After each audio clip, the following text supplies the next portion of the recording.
be added to the continuing resolution or the National Defense Authorization Act. But I'm hopeful we can tee this up in a bipartisan way so that as policymakers and as a government, we understand what sort of financial investments are being made by the United States and our friends and allies in China, which are then being used by the Chinese government because there is this Chinese military-civilian fusion. Anything that's developed, let's say, in the area of technology that has to be shared with the military and with the Chinese Communist Party. Do you think it just makes sense that we should have transparency over investments being made in China that may well fuel the modernization of their military in a way that's a threat to the peace in the Indo-Pacific and beyond? Senator, I think that having this kind of transparency is very important. In fact, again, I keep referring back to the Trump administration's policy memo on trade because it is so comprehensive and gives such a clear direction on these things. And one of the things it talks about is looking at current efforts around outbound investment to foreign countries of concern. And so I think consideration of this kind of control or data gathering information, I think that goes right along with exploring that. Talk to me a little bit about the de minimis exception to duty-free trade between countries. I know the executive order that President Trump has signed has basically said we need to take a look at that. But one of the issues that I'm concerned about beyond just the trade issue is the use of this failure to inspect packages, let's say, that come into the United States via the U.S. Postal Service or some other carrier that contain fentanyl or drug precursors. Are you aware of this as a potential problem? Yes, Senator, I'm aware of this. Again, this is something where the Trump administration has signaled that they want to look at this. And there are issues around that related to inspection, informal entry, where I think we need to be very careful that this is not a loophole that's being used for tariff evasion, counterfeits, fentanyl and other drugs, or simply to explode the trade deficit. I think we definitely need to take a close look at that. Thank you, Mr. Greer. Thank you, Senator Grassley. Oh, I'm next? You're up. I thought we went back and forth. No, we go by who got here first. I'm ready. He's always first. Thank you for visiting my office. I appreciate the conversation we had a couple weeks ago. Now that you and Mr. Lutnick have been nominees for several weeks, I'd like to know exactly how much authority do you have on trade matters relative to Mr. Lutnick and other cabinet members? Thank you, Senator, and I also enjoyed meeting with you in your office and beforehand. Since I'm an honorary constituent, my wife is from Dubuque, Iowa, so thank you. With respect to trade authorities in the United States government, my statute is the statute. It designates the office of the U.S. Trade Representative as the chief trade negotiator, negotiating trade deals. Section 301 enforcement authorities are delegated to the United States Trade Representative. Obviously, the Secretary of Commerce has his own trade authorities over trade remedy laws, export controls. The Treasury Secretary often has sanctions through IEPA. I think what's important to understand about all of this is the President himself is so focused on trade issues. It's something that's very important to him. It's been a key platform, plank in his platform for decades, and he expects that all of his cabinet members and cabinet level members advising him on trade work together and coordinate. So I expect to work very closely with Mr. Lutnick, Mr. Bessent, and White House advisors on trade matters, of course, if I'm confirmed. Yeah. I have a short statement I want to read, and then I'll ask you to comment on it after I read it. I'd like, while I think it is important to hold China to its obligations under Phase 1 agreement, I also fear that it will keep us reliant upon Chinese markets, so we need to be looking around the world at other markets. We need to balance our short-term profitability with long-term stability. I've long I have for a long time voiced my own concerns about unfair trade practices by China, and I hope that you and President Trump are successful in holding China accountable on issues including fentanyl, intellectual property theft, and government subsidization. That said, I believe we must pursue freer trade with other countries to create new markets so that we can move away from China without losing even more global market share to commodities to Brazil and other countries. The free trade agreements that were negotiated under George W. Bush have resulted in large trade surpluses in key industries like agriculture and manufacturing. And I think we need more free trade. And I know that President Trump is more interested in bilateral agreements than multi-state agreements. And I think if we look away from Brazil and South Korea and Japan and China and EU as being problem countries for us to on trade issues, but there's so many other countries where if we have these agreements, and I use George W. Bush as an example and his negotiator, Alan Johnson, about 13 countries, probably 6 or 7 different agreements with countries you don't even think much about being significant in world trade, and they have, we've increased tremendously with these free trade agreements, our surpluses with those countries in trade. So if you want to comment. Yes, Senator. Everything you just said, I think is really important to keep in mind as we move forward with trade policy. I think obtaining other export markets to make sure that our exporters, our farmers and ranchers and, anyone else, service providers, manufacturers, are not completely dependent on China for their livelihood, because that can be a high-risk proposition. My guess is we'll always trade with China, absent a conflagration, God forbid. But we do have to have diverse export markets for our exporters, and I think that if we can be thoughtful in going to other countries where we see real concrete areas of advancement, we should pursue that. And I'm looking forward to working with you, if I'm confirmed, and the rest of the committee, to talk about where we can get the most bang for our buck in other markets to make sure that any agreements we have are aligned with your goals and the administration's goals. Brazil is a leading competitor with the United States on agriculture. One example is that Brazil has displaced the United States as a world leader in soybean production. Another issue with Brazil that I brought up with your predecessor, Ms. Tai, is drastically unfair advantage Brazil has on ethanol. U.S. exports face a 18% tariff on ethanol going to Brazil. However, Brazilian ethanol comes here nearly duty-free. So I hope you will address this trade imbalance with Brazil that Ambassador Tai wasn't successful in doing, taking action to reduce or eliminate this harmful tariff on American ethanol. Senator, if I'm confirmed, I will work with you. I have a lot of things at the top of my list, but this is one of those things. I'm happy to work with you if I'm confirmed. Thank you. Senator Cortez Masto. Thank you. Mr. Greer, congratulations on your nomination. Welcome to your family. Your son has been very patient, your whole family, I see. I appreciate that. I understand the challenges during this long period. Let me say this. First of all, thank you for meeting with me. I so appreciate the conversation.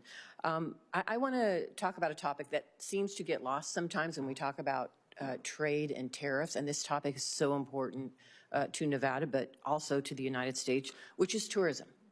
It's the single largest export for the United States, and in my state, as you well know, from Nevada, from Reno to Las Vegas, and all parts in between, we are reliant on a strong and vibrant international tourism economy. The U.S. Travel Association has warned that 25% across-the-board tariffs on Canada will result in fewer Canadians visiting America, causing $2.1 billion in lost spending and 4,000 jobs lost. Tariffs on Mexico are likely to have a similar impact. So my first question to you is, do you view tourism as an important industry, and do you agree that trade wars with neighboring countries are likely to harm tourism? Senator, thank you. Thank you for your kind words, and I also appreciated our meeting in your office, which I thought was insightful. With respect to tourism, 100%. This is an important export for the United States, and this is why we have, tourism promotion agencies at states and other things like that. It's critical, and I know particularly for your state. With respect to tariffs on neighboring countries, I think the chairman said it very well in his opening. We talked about the action that the president is talking about is about fentanyl, where we don't want another single fentanyl death. A kilogram of fentanyl can kill 50,000 people by some calculations, and we can't have that, and we need to come to an agreement on that. And luckily, Mexico and Canada, from the outside looking in, it appears they've come to do that. Obviously, where a tariff is concerned, I naturally have equities. The Finance Committee naturally has equities, so I would want to be involved and come brief the committee on those issues when they come to a front, because I know it's important to you. I know it's important to your state. Well, let me just talk about the practical impacts here, because various administration officials, including Secretary Vicente, when he testified before this committee, stated that broad tariffs will cause the currency to appreciate.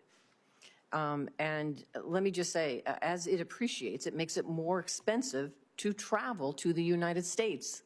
That has an impact on travel and tourism. And so I'm hoping that you're taking that into consideration. Listen, I don't know anybody in this room or any of my colleagues that doesn't want to fight the war on fentanyl. It's impacting all of our communities. And there's a way to go about it. And I believe this war on fentanyl existed during the first administration of Donald Trump, and he didn't take this action.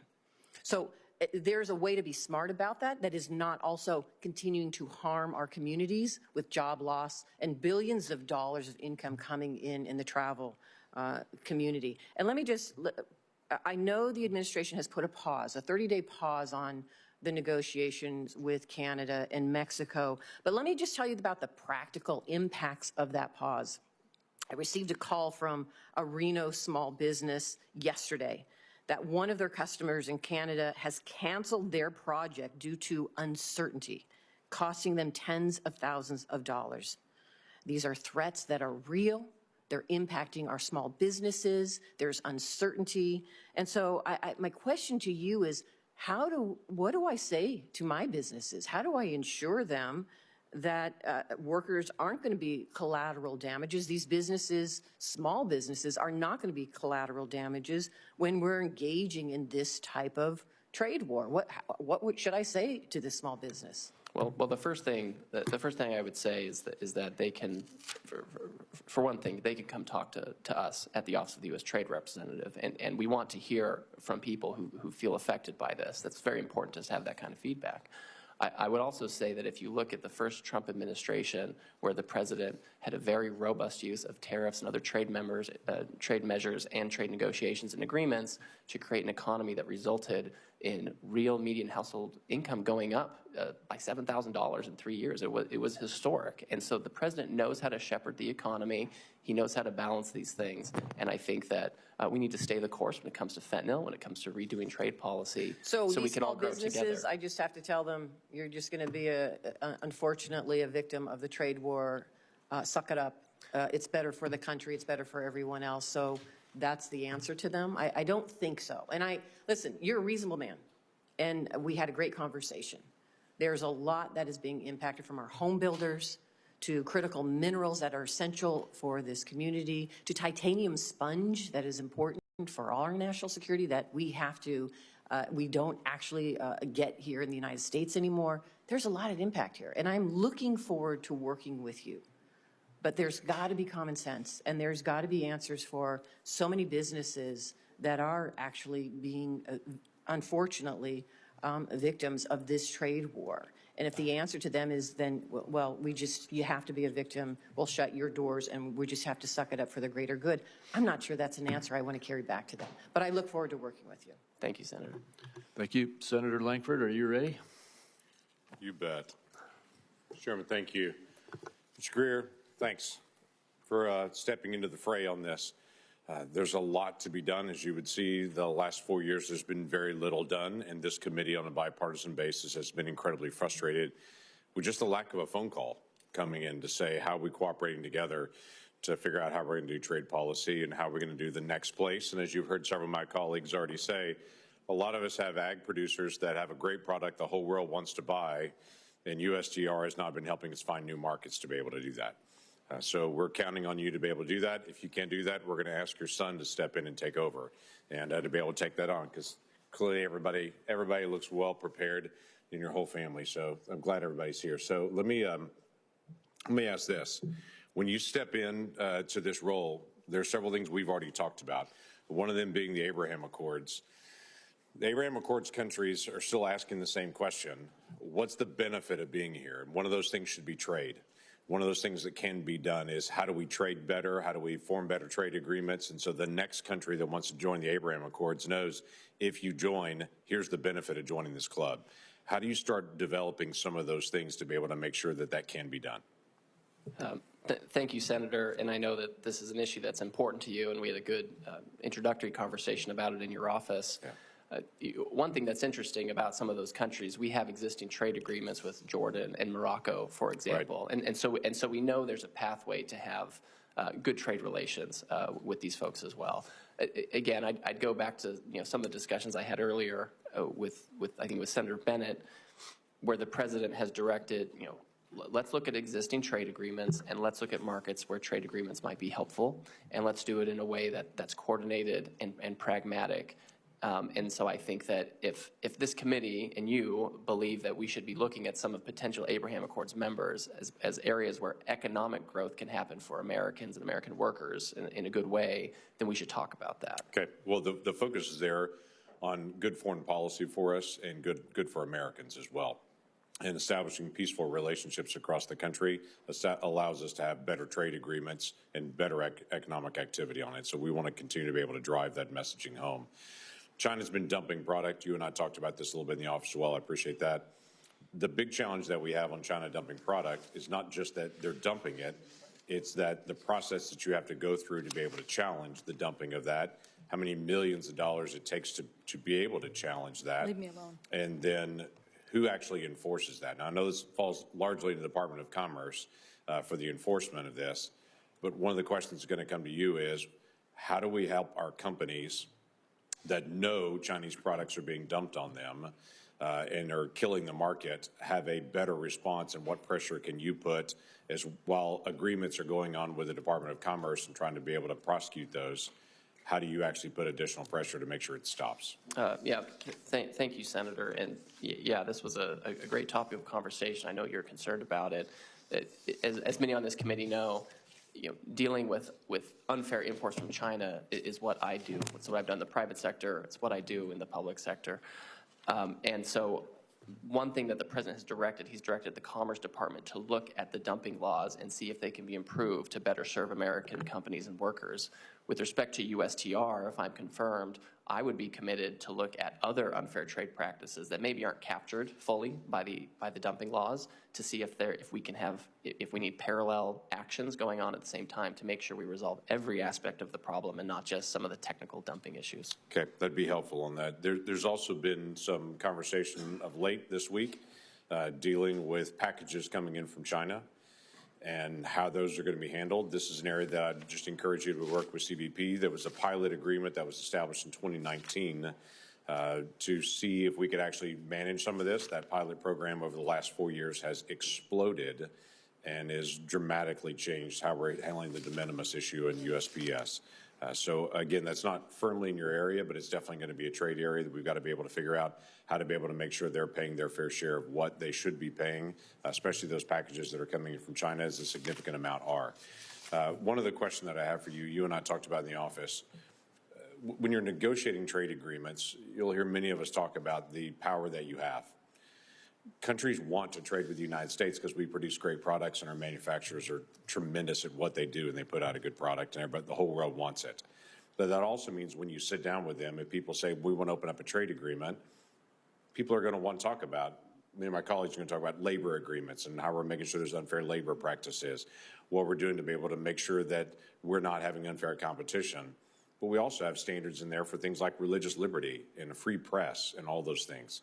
So I would just encourage you, You are an ambassador in many ways on many issues. And when you sit down on trade agreements, you have the ability to be able to sit down and to be able to press countries around the world that are oppressing their people on issues like religious liberty, and to say, if you want to trade with us, we want to trade with you, we want it to be fair trade, but we also want to see some action in your country as well that begins to balance out our people trading with your people, that we also know that you're respecting things like labor rights or free press or the freedom of religion.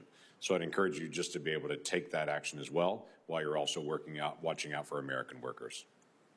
Thank you, Senator. We'll be sure to align with the State Department, who is very good on these issues, to make sure that all of our messaging is aligned to encourage the kind of standards and values we would expect. Thank you, Mr. Greer, and thank you to your whole family. Thank you. Thank you, Senator Cantwell. Thank you, Mr. Chairman. Thank you for this important meeting. Mr. Greer, it's great to visit with you, and it's good to see your family here. Yesterday, the Department of Commerce reported that the United States goods and trade deficit set a record last year of $1.2 trillion. So I want to associate myself with the remarks of Senator Grassley, which is, I believe our approach here should be opening markets. I believe that we should have an aggressive trade strategy, particularly at a time when we have a growing middle class around the world. In fact, 2019, before the pandemic hit, the first time the world population, the majority had reached middle class. I think we calculated in my office, if you just sold those people one more latte, what was the value of that? So clearly the fact that right now China has I think it's something like, they import something like $84 billion of agriculture product. That's just one example. But these other markets represent a huge opportunity for us. So when you say in your comments, in answering the question to Senator Grassley, well, we need concrete examples, I think this is where you and I are going to differ.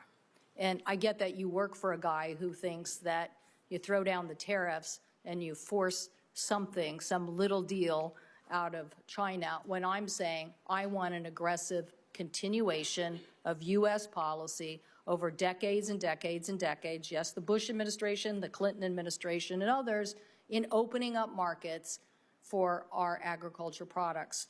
So I don't like the fact that we taxed taxpayers $28 billion last time during the Trump administration. That's what you came and asked, or they came and asked us for, to compensate farmers during that loss.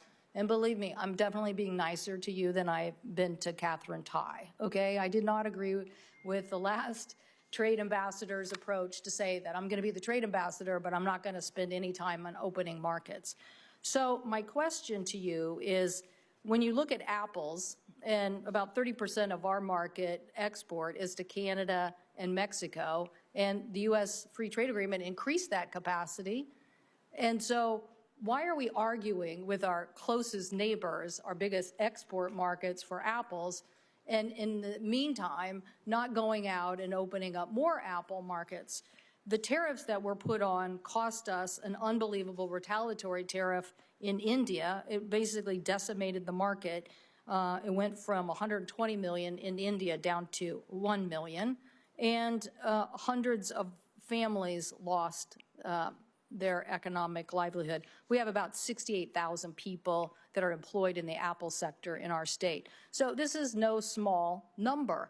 I fought hard and did get the Biden administration to work with India and reverse that tariff on apples. And I have to say, we are now back to recapturing that market.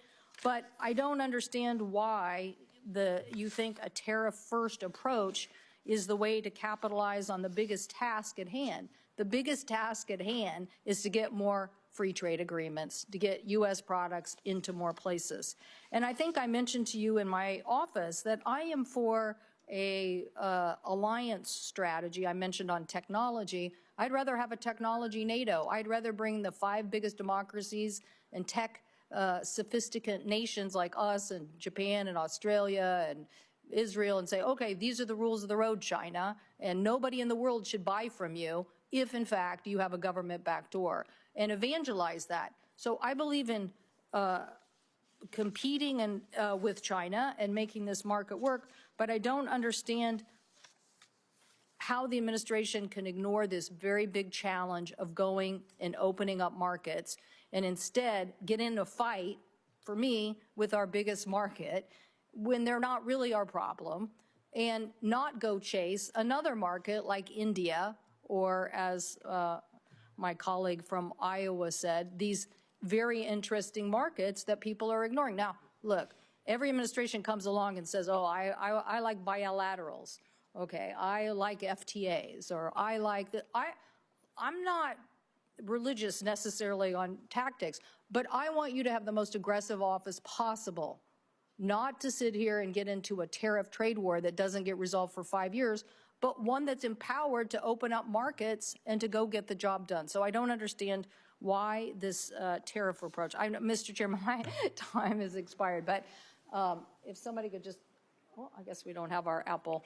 I have to fight for these people. I think I mentioned to you, in this tariff war, when we lose, it's not that you won't have farmland. It's just that it'll be owned by some corporation like Goldman Sachs or Bill Gates or somebody else. But those farm jobs, as we saw with this retaliatory tariffs as a result of the Trump tariffs, did cost families, and we can't afford it, and we can't bail them out with taxpayer dollars. Thank you, Mr. Chairman. Thank you. Senator Daines. Chairman, thank you. Mr. Greer, it's good to see you here again. Thank you for your commitment to service. You've seen really the history of your life as one of serving our country. I'm grateful to you and your family in that regard. President Trump has certainly laid out an ambitious trade agenda. He's taken serious action this week to secure American interests. I share his view that the United States should use every tool at our disposal to secure our borders, to stop the flow of dangerous drugs into our communities, and to open new markets around the globe. I applaud the quick work done by President Trump to ensure that Mexico and Canada are doing their part.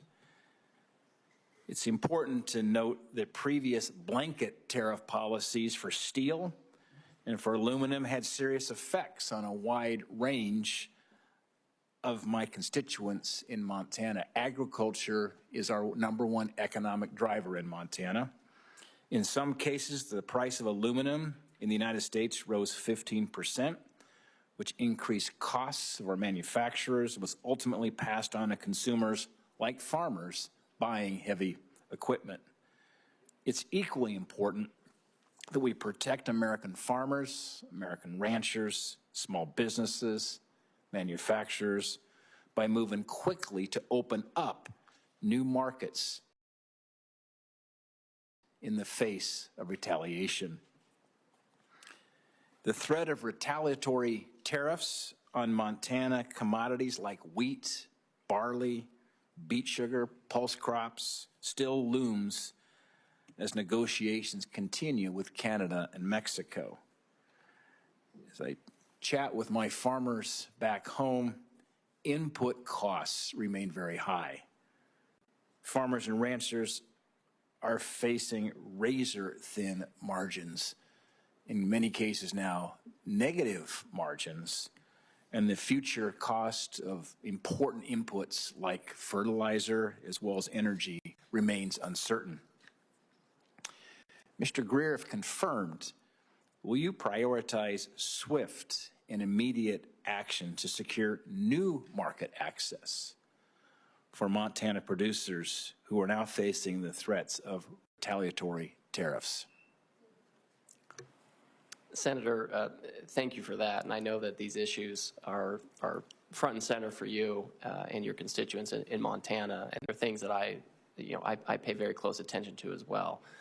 With respect to whether there will be swift action, I think it is safe to say that the president has a bias for action, and I am going to do my best to keep up with him so I can open up the markets, so I can report back to him, if I'm confirmed, I'm able to do this, that we're opening markets, we're giving Montana cattle ranchers and other farmers and growers opportunities in a lot of markets to expand their market access, to give them better growth from year to year. I know these are razor-thin margins. I know every year the farmers and ranchers have to think about how they're going to make their money that year, given the input costs, et cetera. And swift action is certainly what you will get from me if I'm confirmed.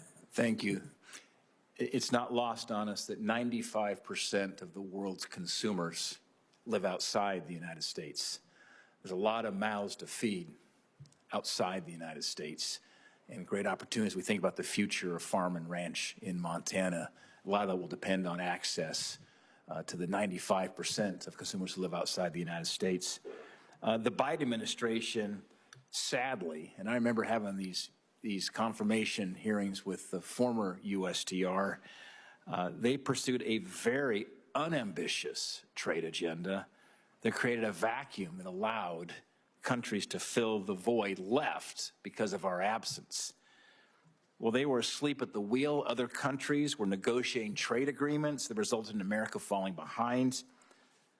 From beef exports to China, wheat to Japan, pulse crops to India, Montana ag has benefited greatly from some of these trade agreements in the Pacific. I remember being in China working with the Chinese leadership to remove a 14-year ban on U.S. beef imports. It's now one of the largest beef markets in the world. We must not forget, despite all the challenges we face with China today, that it is the second largest consumer market in the world. There's a lot of opportunity for growth for our ag producers to get access to that important market.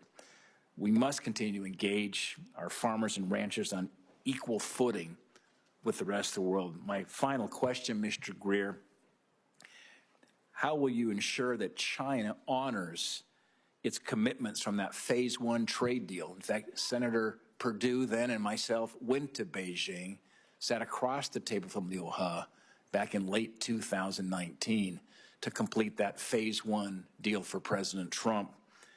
But how do we make sure those commitments made in that Phase 1 deal for U.S. ag products increase access to that important market, and again ensure that our producers are on a level playing field?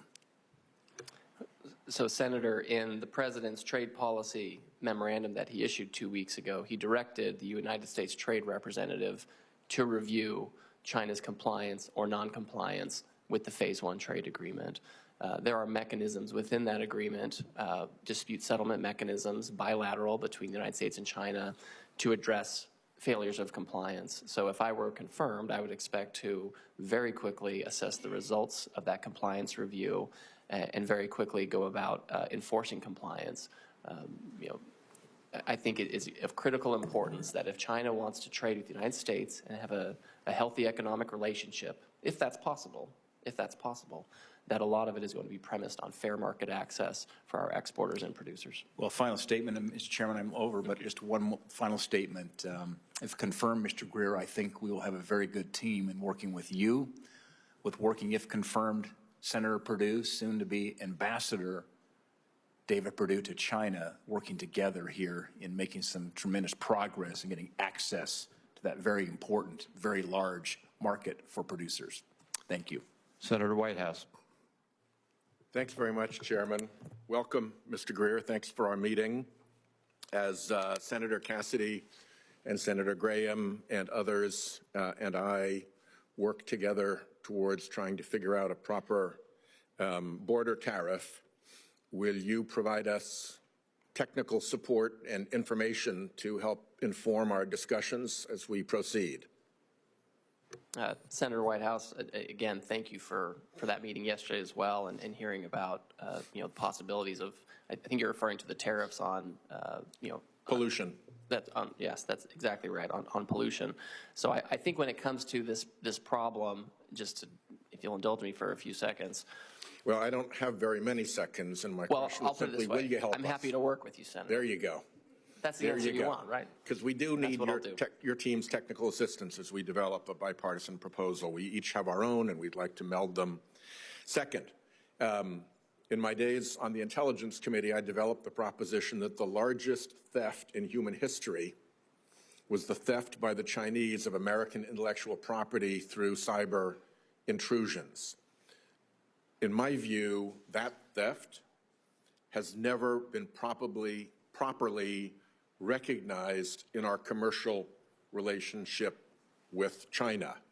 Is that kind of history of massive theft an appropriate consideration in designing a commercial policy with China, including tariffs? Yes, Senator, I think that's fundamental to it, and I think that that was a driving force behind much of what we did in the first Trump administration with respect to China. And third, there is an issue that I think trade policy can help quite a lot, but that we very often overlook here. I'm a Rhode Islander, ocean state, fishing community, and what is going on in international fisheries is really a crime. There are pirate fishing fleets out there that answer to no one, whose crews are essentially modern-day slaves. There is a predatory Chinese fishing fleet, and I would put the word fishing fleet in quotes because very often they're doing other business for Chinese intelligence services and the military. And we don't have a very robust response to that. When we met in Munich for the Munich Security Council with the four-star head of AFRICOM, he said one of the most important things we could do to buttress our relationships with our friends in coastal Africa would be to provide support for them to detect criminal fishing operations, to be able to identify who's doing the criminal fishing operations, and possibly even to enforce against those criminal fishing operations. Our fisheries are having really unfair competition from pirate fishing fleets and from the Chinese fishing fleet that are offshore. And it strikes me that they are pretty significant tariff ways. When it's a pure pirate operation, it's going to take some doing to trace it back to the nominal home of the vessel. Where it's China, boom, you know.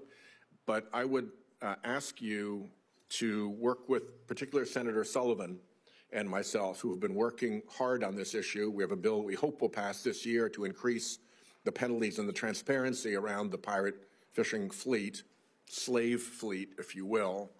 And to the extent that this can become a part of our tariff policy, it would be, I think, very, very helpful. It would protect American fisheries against illegal and brutal foreign competition, and with the side benefit that the rapacious behavior that's happening in our seas is causing massive, massive environmental damage and crushing of fisheries. Many of the top-level fish are down, 90% from their previous numbers because these fleets are operating without restriction, without law, and without consequence. Is that something you'd be willing to work with Senator Sullivan and me on to try to put a hard stop to? Yes, Senator, this is an issue that's important to me, too. I know we don't talk about fisheries much, but I really encourage my colleagues to consider that, because it's not just a question of economic competition, our fishermen versus their fishermen. It is also the fact that the Chinese fishing fleet is an extremely predatory extension of Chinese power into a whole bunch of areas. And unless we're taking that on as a national security problem, we're missing a very significant part of the problem set here. So thank you. I agree with the points you made about our fisheries, Senator Whitehouse. We need to pay attention to them. Looking forward to working with you on it, Mr. Chairman, and with, of course, Senator Sullivan. Thank you. Senator Smith. Thank you, Mr. Chair and Ranking Member, and welcome, Mr. Greer. I'm so glad to see you and appreciate your family being here and your willingness to serve our country. So I believe that too often our national trade policy over the last 35 years or so has really failed American workers. Under both Democratic and Republican administrations, the profits of big corporations, big corporate interests who want to import cheap goods have been put ahead of the interests of workers who make things in Minnesota and in America. And I think that there also is a direct connection between the significant income inequality that we see in this country and the way that our trade policy has been used to benefit big capital and multinational corporations. And as many of my colleagues have discussed this morning, it's not just jobs on the line, it is also our national security. For example, our failed trade policy means that we're way too dependent on China for many things, including critical medicines and technologies. So let me ask you, the role of the U.S. Trade Representative is a balancing act. If you're confirmed, you would be responsible for forging new trade deals, for maintaining existing export markets, protecting domestic producers from unfair foreign competition, and also making sure that other countries comply with existing trade deals. Did I capture that correctly, do you think? I think that's right, Senator, yes. And would you agree that part of the balance that we need to strike is that our trade policy doesn't end up pitting American manufacturers against American farmers and vice versa? Yes, I agree 100% with that.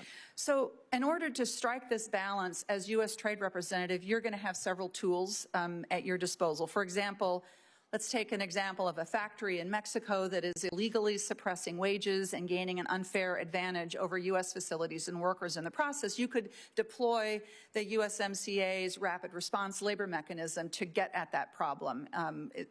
Would you agree with that? Yes, Senator, that's correct. And if a foreign country is engaging in unfair trade practices, you can investigate that, and you could impose Section 301 tariffs, for example, on products like, for example, steel. President Trump did this in his first term on some Chinese imports, and President Biden, I think, expanded that with respect to EVs and other critical goods, which I supported on both the Trump administration and the Biden administration. Have I captured that, do you think? This is not leading to a trick question, so don't worry. No, you have captured it, yes. I want to go through this because I do think that we can find common ground when you and the Trump administration is standing up for Minnesota workers and Minnesota farmers and American producers. And I think that we could work together, for example, on taking on China's cheating when it comes to trade. You can hear this as an issue on both sides of the aisle here.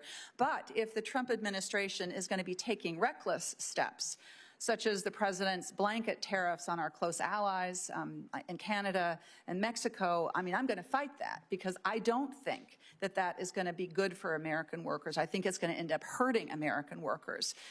So let me ask you how this sort of pans out in real time. You have talked about identifying new opportunities for opening up new markets. This is a long and arduous process. It doesn't just happen. I'm thinking, for example, I'm thinking of what happened with the Colombian market. There was a big effort to open up the Colombian market to American poultry products. Big deal in Minnesota. Then here comes President Trump. He announces this 25% blanket tariff on Colombia. Now, I understand that he's pulled that back.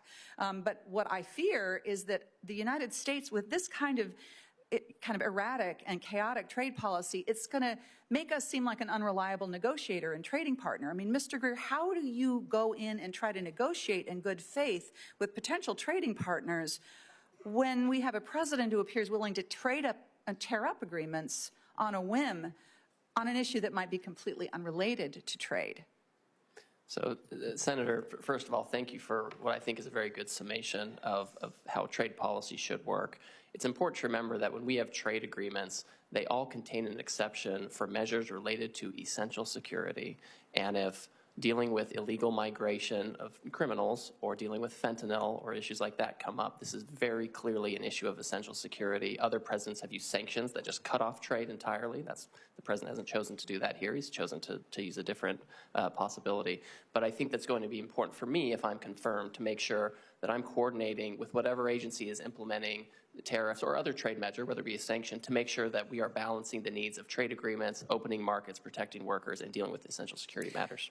So I think this is going to continue to be an issue of real salience and concern for me and for Minnesotans. And I think, for example, of the work that Minnesotan producers went to sort of build on those trading agreements, to build trading relationships with folks around the world, including in Colombia, only to feel as if the ground is being cut out from under them on something that is completely unrelated in their minds to what that agreement was about. And of course, trade agreements, as you well know, we talked about this, it's not like turning on a light.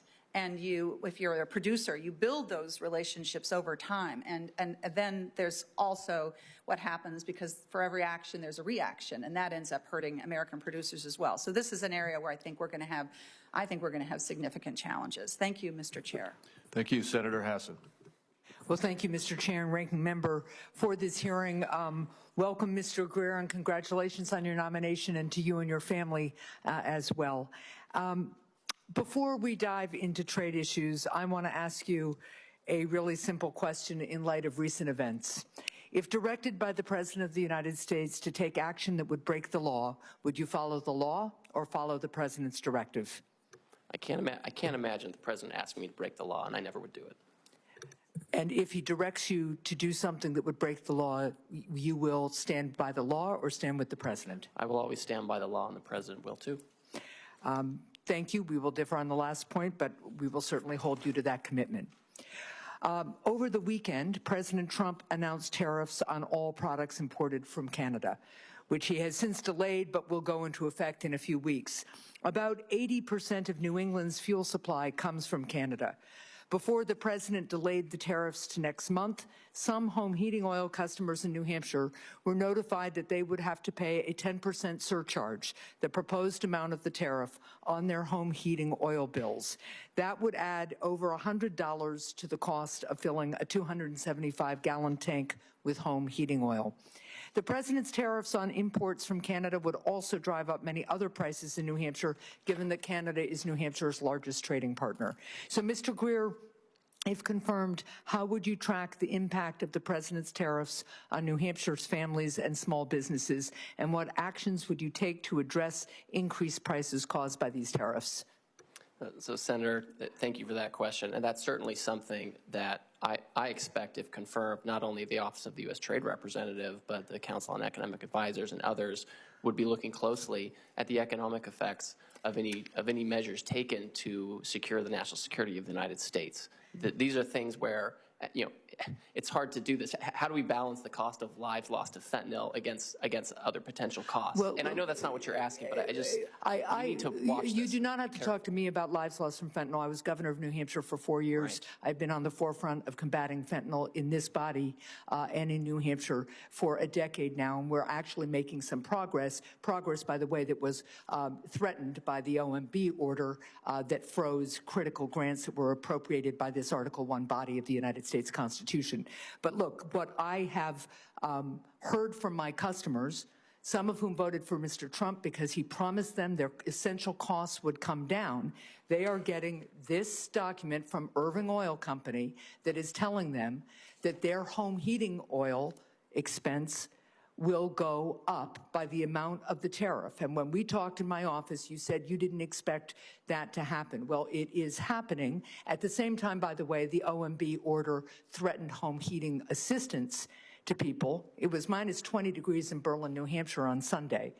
And between the tariff threat and the home heating oil freeze, people are really worried about being able to heat their homes. So what I want to know is, what will you do, if confirmed, to combat that increase in price caused by tariffs? Well, first of all, I think it's important to note that when the president put out those executive orders related to tariffs on potential tariffs on Canada and Mexico, they were for 25%, but there was, explicitly they said it would just be 10% on energy. I think what's important is, for my role, I want to make sure that I'm coordinating with Customs and Border Protection, Homeland Security, so I can understand where they are in negotiations with Canada, so that we can make sure that. So here's what we need at the northern border. We need, yes, more cooperation from Canada, although they have been good partners. We need a lot more border personnel from the United States government, and we need to take some other quick actions. But let me just remind you that $100 more for a family to fill their heating tank is a significant cost and may cause some real harm. And there are other ways to combat the security issues than you're talking about, than making people who are hardly making it through the winter pay $100 more for each tank of oil. Now let's turn to another issue. When we met in December, we discussed creating a hotline at the Office of the U.S. Trade Representative for small businesses to call to help navigate increased prices from tariffs. This hotline would also help small businesses navigate any exclusion process set up by the administration.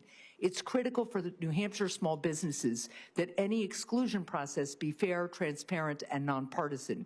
Will you commit to working with me to create this small business hotline at USTR? I will. Yes, Senator. Thank you. I see my time is up. I'll submit my remaining question on outcompeting China, something I've worked on with Senator Cassidy for the record. Thank you. Thank you. Senator Lujan. Thank you, Mr. Chairman, and to our ranking member for holding this hearing today. In 2024, New Mexico exported over $10.5 billion worth of goods, up from less than $5 billion the year before.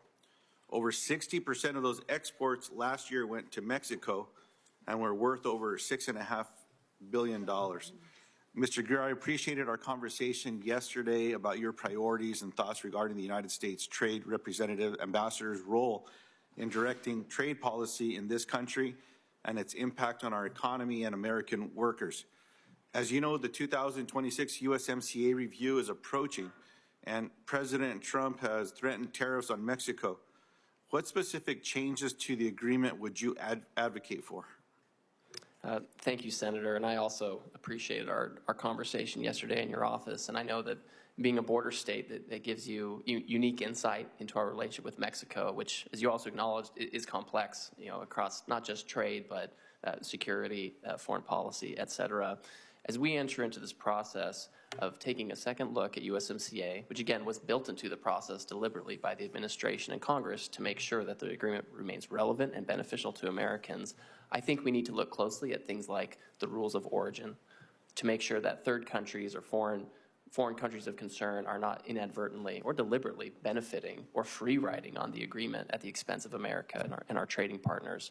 I want to make sure that the type of market access we've secured in Canada and Mexico are things that are actually acted upon. We all know we have issues with Canada dairy, corn into Mexico. We have issues with energy in Mexico. These are things where our trading partners need to be held accountable, and it's important for the political and economic sustainability of that agreement and our trade relationships with Canada and Mexico that these issues be addressed and be addressed in a timely way. Are there any specific changes that you could name today, Mr. Greer, former Chief of Staff, USTR, under the previous Trump administration? You were instrumental in the drafting and negotiating of these documents. You're one of the few people that has intimate knowledge about these documents, maybe most well-versed. Are there any changes that you would point to that you would change? Yes, I certainly would. I think I would want to, I mentioned the rules of origin. I think we should look at the rules of origin for automobiles and aerospace and other things. And I think we need to look and see if we need to have any kind of restriction on, content or value added from foreign countries of concern or non-market economies, countries that benefit from unfair trading practices or subsidies, and somehow get their content into goods that are going across the border, and they benefit from the agreement without taking any obligations. And so I think it would be worthwhile for us to look, working with the unions, working with industry, working with our exporters, to see what we can do to make sure that the agreement benefits American workers and American businesses as opposed to businesses and workers in third countries. Would you protect or change the language surrounding the clauses in the trade agreement to workers as it's currently drafted? We worked closely in the first Trump administration with labor to develop what I think is the most ambitious labor chapter in any agreement. Senator Wyden, he helped develop a lot of that language, including the rapid response mechanism. So Mr. Greer, as my time is expired, would you protect that language? I would certainly protect it and see if we can improve it. I appreciate that. Now, given that Mexico is New Mexico's largest trade partner, how will you ensure that increased tariffs do not disrupt my state's economy? So something that's very important to look at, and again, we have history on this. In the first Trump term, where we had a very aggressive and robust trade policy, where inflation actually went down over time, unemployment went down.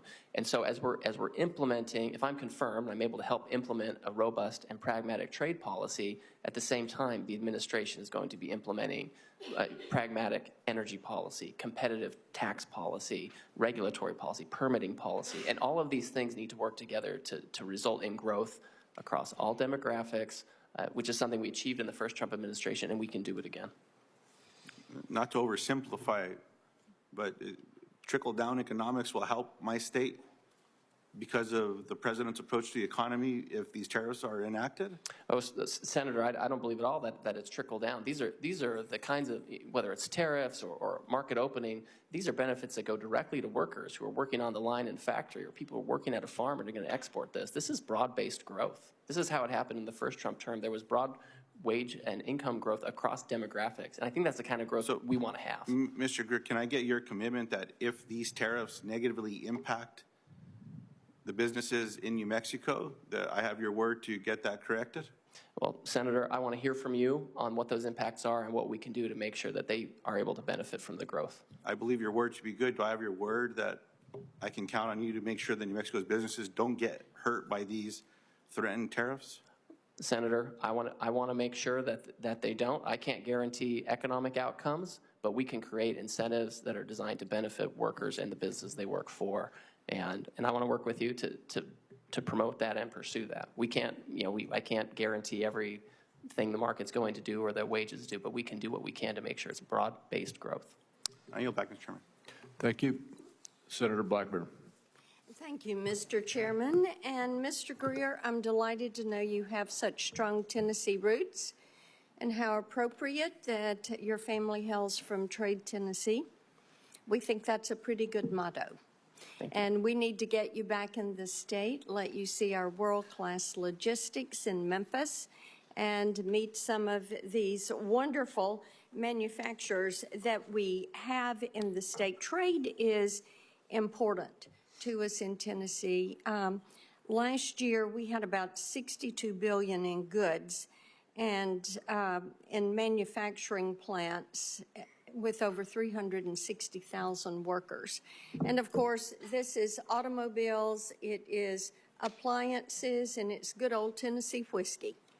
And that, of course, being a primary export from our state. But Tennessee is one of those states that is a manufacturing powerhouse. And because of this, the inputs are important. And right now, I've got two bipartisan bills over in Commerce Committee that deal with supply chains and strengthening those supply chains, because those key components, whether it's specialty metals or minerals or active pharmaceutical ingredients, all of this in advanced manufacturing is vital to us.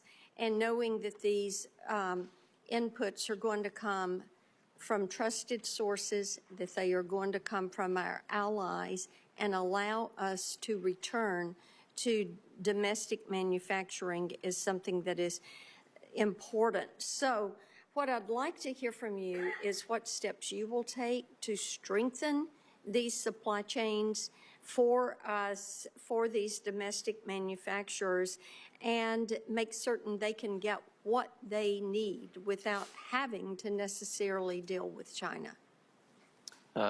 Thank you, Senator. And it was great to meet with you in your office, and you've been a consistent supporter for me, and I just really appreciate that. Sure. That means a lot to me. And you're fortunate in Tennessee to have a really dynamic economy, and I think a lot of the country can learn a lot by looking at Tennessee, because you manufacture, you have ag, you have IP, you have all these things that are really lead to robust growth. And so I think when you talk about supply chains, I think that's really important. Historically, we have often approached trade policy sometimes on a product-by-product basis, right? You can have a producer and go get a trade remedy for a specific product, and that's very important. But we need to be thinking about it in terms of supply chains, particularly strategic ones. And in many cases, we need to have trade policies and other policies, economic policies, that incentivize production in the U.S. so we can have a secure source. At the same time, there are going to be instances where we need to procure this from elsewhere, and we want, again, create incentives to bring in these kinds of things to the extent we have to from countries that agree with us on things that matter the most, countries that abide by the rule of law. Now, I'm a little skeptical because I know that a lot of countries, even those that say they're our allies, have their own unfair trade practices and subsidies and things that undermine, free and fair trade. Well, so I want to deal with that. That's true, and Senator Hassan mentioned to you about small businesses. We have small business distributors that can only get things from a certain country, And there needs to be that carve out or that recognition. You know, you take something like tequila for a distributor in Tennessee. There's only one place they're going to get that. Likewise, you mentioned ag, and we have 70,000 farms in the state. 90% of those are independent. They are not corporate farms.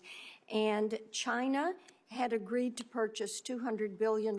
You're very well aware of that. That was part of the phase one deal. You were a part of that. China is not living up to buying the soy and the cotton and the things that were included in that deal for Tennessee farmers. And we would like to have your attention on that. Senator, my attention will be on that if I'm confirmed. The President has already directed the Office of the U.S. Trade Representative to review that agreement to assess areas of noncompliance. Okay. And before my time runs out, digital trade is vitally important to us. You mentioned IP protections, and for many of our innovators, our entertainers, having this presence in digital trade and making certain that we are not weakening our position on the global stage or hurting Tennessee businesses that transact in that virtual space. That will be important. And my time is up, but I would like for you to submit to me what we can do, what you will do to recoup that digital trade and protect that IP. And I thank you. Yield back, Mr. Chairman. Thank you, Senator. Thank you. Senator Welch. Pardon me. Thank you very much, Mr. Chairman, and welcome. You are being considered for one of the most important jobs that affects our economy, as you know. You have a lot of experience in the work you've done. My view is that trade policy has failed the average American. We've exported jobs in return for importing cheap goods, and it's hollowed out a lot of communities. It's something that President Trump did talk about. So the first thing I want to ask you is, how do you see and what are the specific agreements you'll be working on when you take office? Thank you, Senator, and I appreciate your sentiments on trade policy, and I really enjoyed our conversation. You know, right out the gate, I expect that we will be taking a second look at the USMCA. It's something that's mandated by the agreement, and as part of that review, I'm supposed to go to the public and get their views. I'm supposed to go to Congress and talk to you about your reviews. At the moment, what's your assessment of how that has worked out? That was, of course, negotiated during the Trump administration. Sure. So in some areas, it has driven, for example, expanded automotive production in North America and the United States, which is beneficial. I know that the Biden administration has taken steps to look at labor conditions in Mexico, and I know that a lot of our ag community was very happy to get secure continued and in some cases expanded ag market access. But there are problems too. What role do you see tariffs playing in our trade policy? So with respect to tariffs and trade policy, we need to create incentives to produce in America, and we need to create incentives to get market access overseas. Our average tariff rate in the United States is 3.5%, which is substantially lower than many markets. And so we've lost a lot of it. You've answered my question. So you see tariffs as a tool for market access and for onshoring jobs here. Exactly. It can be used as a tool for revenue. It can be used as a tool. Well, wait, that's a whole new thing. I mean, what your job is trade policy, and if what we're talking about is tariffs for revenue, would you agree with me that that's a tax? That's raising. That's the tariffs are ultimately paid by the consumers. Well, taxes, Senator, are an assessment on foreign goods, on the value of foreign goods made by foreign workers in foreign countries, Right. And then that exporter has to decide how they're going to allocate. I want to stop here a minute because when you're using your responsibility on trade policy, I get that. But if a tariff is being used essentially as a negotiating tool on a one-off situation, as these recent tariffs on Mexico and Canada were, that's a tax, and it's beyond trade policy. It's the president trying to use that power for leverage. Do you think that the proper use of the congressionally extended authority to the president in national emergencies to impose tariffs apply to a national emergency that we have with Canada? Yes. Okay, I don't. Do you think that there should be a heads up to an ally like Canada that we're contemplating doing something that's going to have a big impact on the USMCA, where we negotiated that in good faith and by and large all parties are in compliance? Certainly. And in this instance, the president talked about this, I think, in late November and talked about it for several months. You know, we've been hearing, I'm with Senator Hassan, this has a huge impact on Vermont. You know, we do most of our trade with Canada, and we had a roundtable, and I just asked various businesses, and we had over 150 businesses on this call, and it was everyone from a very successful construction company, PC Construction, to a woman who gets yarn and does weaving, and organic farmers. Every one of these people was just stunned at the implications that these out-of-the-blue threats of tariffs were going to have on their businesses. I mean, don't people deserve a heads up in Vermont before they get whacked with what appears to be a tariff for an individual objective of President Trump? So Senator, the president was very transparent about this for several months, that he was contemplating doing this specifically because of the fentanyl and illegal migration issues. And so I think it is very important for people to understand what might be coming, especially when the president's going to use his congressionally delegated responsibilities to execute the laws. No, I appreciate you and your candor, but Mr. Chairman and Ranking Member, I do have concern about the delegation, the abuse of the delegation of tariff authority to a president to be used in national emergency, to be used in one-off negotiating tactics. And I do believe that's a tax. And I don't think that any president should be able to unilaterally impose a tax. And one of the things I'm increasingly worried about is the abdication of our own Article 1 authority in weakening this branch of government for any president to totally disregard the people's branch. Thank you very much, Mr. Chairman. Thank you. Senator Warnock. Thank you very much, Mr. Chairman. In our meeting, we discussed the importance of the Inflation Reduction Act and its clean energy investments in Georgia. I enjoyed our conversation very much. Welcome and congratulations to you and welcome to your family. Thank you. But we talked about these provisions in the IRA. The state of Georgia has seen growth in our advanced manufacturing sector with both domestic companies and foreign companies making significant investments due in large measure to the IRA's clean energy investments, bringing a lot of jobs to Georgia. One of the things that I'm very proud of as a lifelong native of Georgia is that little Dalton, Georgia, known as the carpet capital of the world. If you're walking on the floor anywhere, there's a good chance that you're walking on something created in Dalton. But who would have imagined that Dalton, Georgia, would become such a leader in the manufacturing of solar panels? This is due to the Korean solar manufacturer Q-Cells, bringing thousands of jobs to Georgia, creating a domestic solar industry almost entirely free from Chinese supply chains. However, it needs trade protections to compete against a heavily subsidized Chinese industry. If confirmed as the nation's trade representative, how would you work to protect and to grow domestic solar and clean energy manufacturing to ensure our supply chain does not depend on China?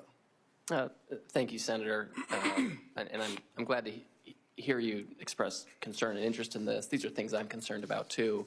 To the extent that there's going to be, energy products manufactured and used in the United States, it would be great to have them made here, and that we're not using, panels that come from China. In some instances may include product of forced labor or the product of subsidies. And so, the first Trump administration did a safeguard tariff. The Commerce Department for many years has had other tariffs in place, and I think that those can be effective tools, which you've testified to this, that we have some of these, this new production in the United States. And we see a place like Europe where they didn't do those tools, and we see their solar panel industry go away. So I'm very interested in maintaining and exploring possibilities to ensure we have that production here. I appreciate that, and I look forward to continuing to have that conversation. I'm excited about the investments in solar energy in Georgia. I'm also proud that Georgia, in many ways, is leading the country in building electric cars entirely in the United States, employing thousands of Georgians. Down near my hometown with a Kia plant open, we've got about 9,000 or more jobs that have been created in that area. A major boom, economic boom. President Trump and congressional Republicans have bragged about repealing federal investments in the green economy that have created these jobs. Jobs that have bipartisan support in my state. I support what we're doing there. The governor, the Republican governor, supports it, others. This is a top bipartisan economic issue in Georgia. It's about American manufacturing. If confirmed, how will you use your position to protect the investments and thousands of jobs that foreign car companies have brought to Georgia? Well, Senator, my role in my jurisdiction in the administration is to negotiate trade deals where appropriate and to do trade enforcement as necessary, which is certainly an area where I want to make sure that any manufacturing you have, it doesn't have to compete unfairly with foreign product. With respect to other incentives or other legislation, that's something that I believe that the Treasury Department, the Energy Department, working with the President and Congress will determine the way forward on that. So I'm not sure. Would you agree that if we cede that space, that's not good, that's not a net positive result for American business and manufacturing? I mean, I think we need to have advanced manufacturing here in the United States as much as possible, whether it's, traditional or electric vehicles or solar panels or items for. So ideology around clean energy should not enter into shouldn't stop us from doing what's necessary. Well, if we're going to have manufacturers manufacturing clean energy that makes sense in the broader energy policy, we should be making those things here to the extent possible. I agree with that. Thank you so much. I have other questions, but I'm about out of time. Thank you for recognizing the time. I appreciate it. Senator Warren. Thank you, Mr. Chairman. Congratulations on your nomination, Mr. Greer. Tariffs are an important strategic economic tool, but I am concerned that President Trump is stumbling into a trade war that won't protect jobs, that won't keep Americans safe, and that won't bring down costs for American families. That said, I think you and I agree that for too long, U.S. trade policy has been a race to the bottom with deal after deal that sold out American workers and helped multinational corporations offshore critical industries. But lately, that has been changing under U.S. Trade Rep Bob Lighthizer and then under U.S. Trade Rep Catherine Tai. And I appreciate your work as Chief of Staff under Ambassador Lighthizer. Ambassador Lighthizer, I think, had it right when he wrote that problems in our trade relationship with China and U.S. trade policy in general can be traced to, quote, the political establishment of both the Republican and Democratic parties under the influence of multinational corporations and importers, end quote. Mr. Greer, do you agree with Mr. Lighthizer that multinational corporations have just had too much power over U.S. trade policy? I agree with Ambassador Lighthizer, and I believe that trade policy in the past has been designed to help that sector and has ignored other sectors. Good. Well, we've got to start by recognizing the problem, right? For too long, corporate lobbyists have bought their way into our trade policy, and I am glad to see that changing. But raising tariffs doesn't necessarily mean an end to corporate capture.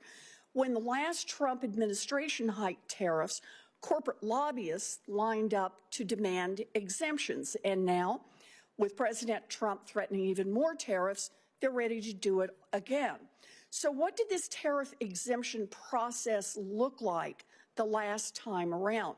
Well, I investigated, and I found that the Trump Commerce Department was 3 times as likely to approve exemptions for Chinese and Japanese headquartered companies than American ones. Mr. Greer, favoring foreign companies over American ones, is that good trade policy? Senator, I think that our trade policy needs to make sure that we have American businesses and American workers prioritized. Okay. Let's try another one. A recent study found that the Trump USTR officials were more likely to grant exemptions to China tariffs to companies that had made campaign contributions to Republicans or had lobbyists who had recently left the Trump administration. Mr. Greer, favoring companies with deep pockets and political connections, is that good trade policy? Oh, of course not. In any kind of program like that needs to be transparent and have the rules outlined, which it did. I appreciate that answer. This time around, President Trump has proposed far broader tariffs than we've seen before, potentially on all goods from all countries. And with more and more tariffs, the corporate scramble for exemptions is more and more intense. One trade lobbyist recently said, and I quote, "Absolutely everyone is calling. It is nonstop." And let's be clear, most businesses across America cannot afford armies of lobbyists.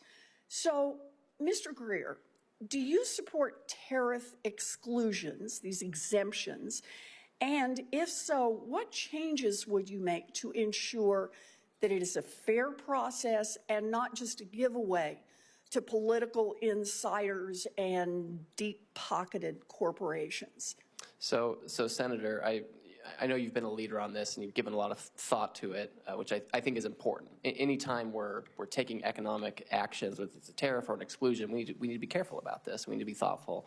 I don't know, in the event tariffs are applied, I don't know if the president intends to have an exclusion policy or program at all. To the extent something like this happens, it needs to be transparent. You know, one thing that they did at USTR the first time around is if one company got an exclusion, any company got an exclusion, right? So if a big company got an exclusion for a certain product, the small business would too. So again, I don't know if there will be, exclusion processes, but to the extent there is, they need to be transparent, need to be fair for small and large. Well, I very much appreciate what you have to say around this. As I said before, I think tariffs are an important tool, and when used strategically and fairly, they can promote American industries, they can protect domestic supply chains, they can protect the jobs of American workers.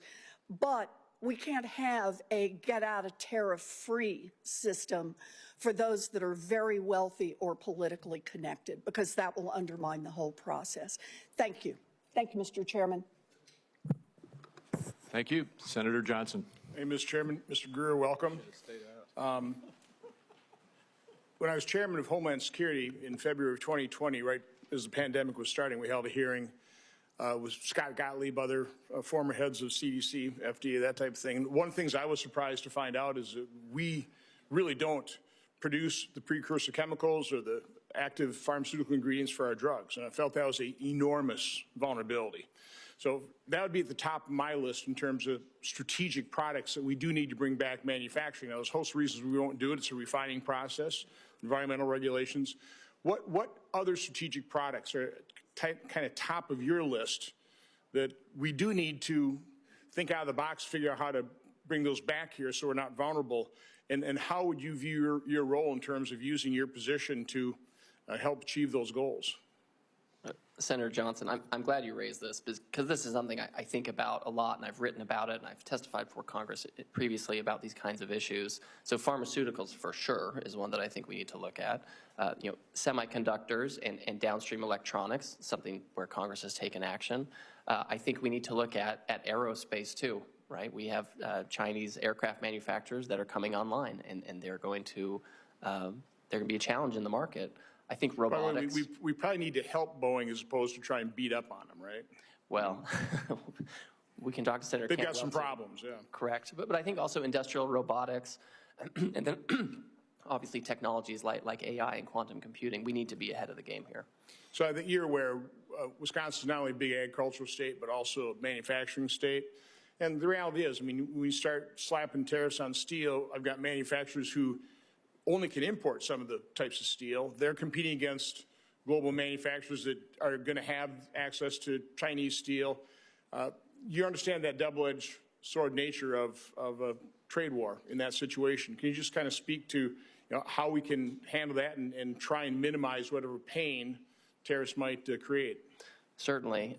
So the steel and aluminum tariffs that were imposed by the Trump administration and kept by the Biden administration, as I think you know, are managed and operated by the Department of Commerce. And so, to the extent I'm working with the Secretary, if he's confirmed, I'm happy to talk to him about this. I think it's important that the administration and the Commerce Department receive feedback. And I, of course, I'm happy to have feedback on some of these more sensitive areas. We have to have a steel and aluminum industry here. We simply have to. And it does require protection because of all the overcapacity in the world. But to the extent there are concerns about the program, we certainly need to hear from you and your constituents. I know China's a really bad actor here. They've produced grotesque levels of overcapacity. They're destroying the steel industry. Right. It's a problem that has to be dealt with. It's not an easy one, though. So all I'm asking is your commitment to be working very closely with us, answer our phone calls when we've got a real problem that needs to be highlighted.